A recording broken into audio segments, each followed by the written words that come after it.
Salut, c'est Nads, j'espère que tu vas bien. C'est un réel plaisir de te retrouver aujourd'hui pour la recette du cheesecake, pas comme les autres. Alors j'ai réussi à faire kiffer toutes les personnes qui n'aimaient pas le cheesecake grâce à cette recette. Je vais te donner le secret pour avoir un cheesecake crémeux, doux en bouche et surtout pas salé. Car en général, c'est ce qu'on n'apprécie pas trop dans le cheesecake, c'est ce côté un petit peu salé. Et justement, celui-ci, il est très doux et une tuerie. Voilà. Donc maintenant, let's go pour la recette. Alors pour les ingrédients, il nous faudra 100 g de spéculoos, 100 g de palais breton, 50 g de beurre, 250 g de mascarpone, un pot de yaourt nature, un pot de faisselle, 2 cuillères à soupe de sucre glace et une brique de crème liquide. Donc je vais te mettre comme d'habitude tous les ingrédients en barre d'infos. Et pour le topping, donc pour la décoration, j'ai pris de la pâte de spéculoos et du daim. On va commencer par mixer 100 g de spéculoos avec 100 g de palais breton et on va ajouter 50 g de beurre que l'on va fondre au micro-ondes et ensuite on mélange bien. On étale bien ce mélange dans le fond d'un moule à charnière, donc un moule qui s'ouvre sur le côté. Alors moi j'ai pris un moule de 21 cm de diamètre. Personnellement je ne mets pas de papier cuisson au fond du moule car une fois le cheesecake prêt, je coupe des parts individuelles et j'ai aucun problème de démoulage. Bien au contraire, ça se démoule très très bien. Donc voilà, maintenant on étale bien et on aplatit. On place maintenant notre moule au frigo, le temps de préparer la crème. Pour la crème, on va commencer par mélanger 250 g de mascarpone. On va bien l'étaler.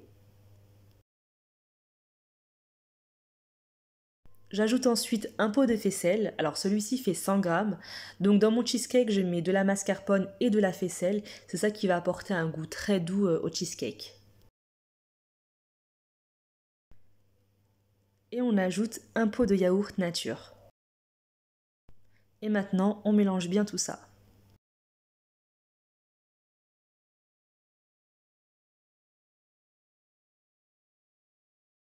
Dernière étape, on va prendre 20 centilitres de crème liquide entière que l'on va faire monter. Alors pour que ça monte, on va placer ces ustensiles, donc le bol et le fouet, minimum 15 minutes au frigo. Il faut qu'il soit bien frais pour que la crème monte. Si on n'a pas de rebond, on peut prendre un batteur. Et on va faire monter la crème progressivement, en augmentant petit à petit la vitesse. Lorsque la crème commence légèrement à monter, on va ajouter petit à petit les 2 cuillères à soupe bombées de sucre glace. Après un peu moins de 10 minutes, voici la texture que doit avoir la crème liquide montée. Donc on voit qu'elle se tient à peu près. Enfin, on incorpore petit à petit la crème montée dans le mélange qu'on a préparé juste avant, donc le mélange mascarpone, faisselle et yaourt nature, et on mélange délicatement. On ressort maintenant le moule qu'on a mis tout à l'heure au frigo et on étale bien la crème.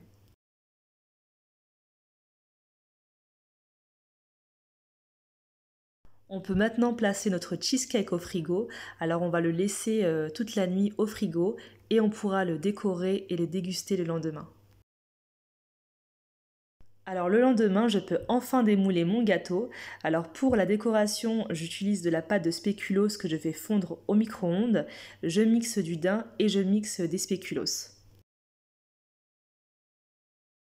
On peut utiliser cette base de cheesecake avec n'importe quel topping. On peut faire un coulis de fraises, de fruits rouges, de caramel au beurre salé. D'ailleurs, je te mettrai en barre d'infos ma recette inratable de caramel au beurre salé.